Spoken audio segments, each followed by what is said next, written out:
Alright, there it is, ringing along. I got that big Everstart battery behind the yellow meter. That's 115 amp hour.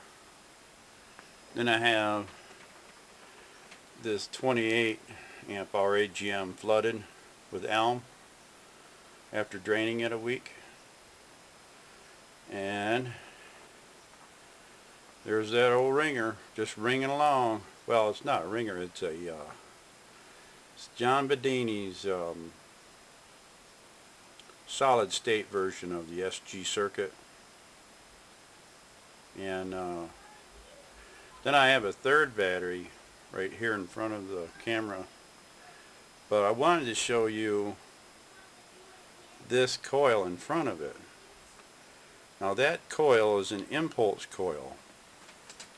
It's got 3 wraps, 4 wraps, let's see, 3 wraps that you can see they're copper looking, and then there's one here black to the left. That was wound a little different. So there's 4. They got all their little rectifiers, and then all little gator clamps going right back to this third battery. And I've been running this for 3 days, and my voltages on my 2 batteries are holding up there right about the same, and yet I'm getting power into this battery. As slow as it is, it's still building power. It's a slow impulse charge for a little 5 amp hour AGM battery, but I can charge it up in less than a day. And I drain it off with the I drain it off with this. Can you see that box with the corncob light there? So that's my Joule Ringer 2.0. So when I shut everything down, I put that circuit on my batteries to utilize the current more efficiently for lighting. And so I'm getting some bright light there. When I shut down, I draw some of the power off with that Joule Ringer 2.0 that Laser Saber had on the web, where he's using John Bedini's circuit with an E-core. It has an E-core, which is a low consumption, and I heard John say that, you know, with his earth lights and different videos, that it could be done, you know, or I'm assuming he meant that it could be done with the coil, but I haven't seen too much, you know, with the SG coil. I haven't seen too many people doing that. I just haven't looked either. But I am interested to know how to light something, to light it, you know, more efficiently. And I see these videos out with car coils and things. There's my 2 caps too, by the way, I just added this week. The 2 large, I think they're Sprague or Mallory, I think they're Spragues. They're 5100 microfarad, like 350 or 400 volt. And I need to do away with these gator clamps, and I don't know, that AGM battery right there is not even take a charge as good as that flooded Everstart. So batteries are an issue.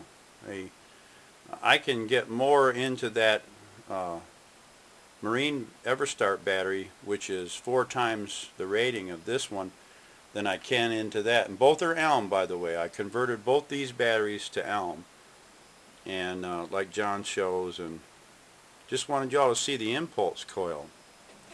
The impulse coil hooks in series, and I guess you can hook it in different ways. I've only tried it the one way, as was suggested by John K. Thank you, John.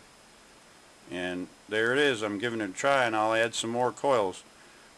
Some of the output current on the normal charging side does drop a little, so I don't have my coils perfect, I'm assuming.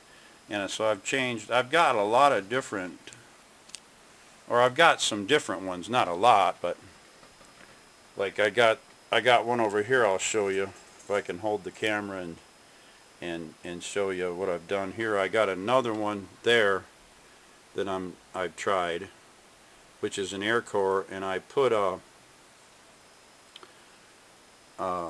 rectifier on that, and I put a toroidal core, slid it inside, and it worked, you know.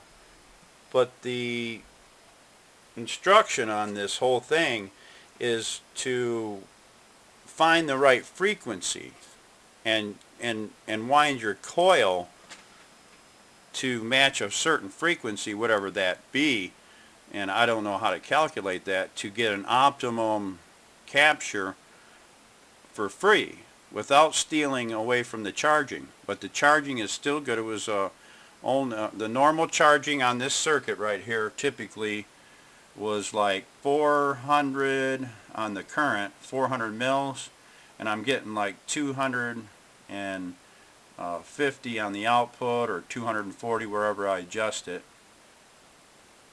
and it'll drop 10, 15 when I add this 10 or 15 or 20 mils at the most when I added all those coils. And of course I'm getting that back and more in positive energy. Instead of it being in negative energy, it's a positive, and it's rectified on all four of those rectifiers and go directly into that 5 amp hour battery. It charges it right up, and then I run my, like I said, I run power on that. But I've been running it for days and waiting for the voltage on the big EverStart battery to go down. I'm at, just like when I first started, let's see if I can give you a meter shot here. Now the meter is hooked to, right now the meter is hooked to the 28 amp hour to our right here. This meter is hooked to the 28 amp hour Elm converted AGM battery, and it's at 1190. Now when I started, it was at like 1178, 1180 after setting for days. I let it set for days. Not that I planned that, just I'm telling you how it was going. But then there is the discharge of the big battery, which is 1196, or you should be able to see it, and that's for the big EverStart battery, and that is running right at present. I'm running power out of that, and it was right at 12, a little above 12 volts when I started 3 days ago. And of course when I try to charge them just right to leave them rest, I can bring them both up to the same. I don't know if I don't have a battery tester to see if there are amp hours gone out of it, but if you calculate the amp hours usage of this circuit, it is 400, and like mainly I've been running around 460, 470 milliamps at 12 volts, which comes out to like about 12 amp hours a day for a 24-hour period. So, or maybe a little less, but say even 11. And I don't have what looks like any lost amp hours. In fact, I have an amp hours in this little battery. I've used off power every day off of there. So just wanted you guys to see that.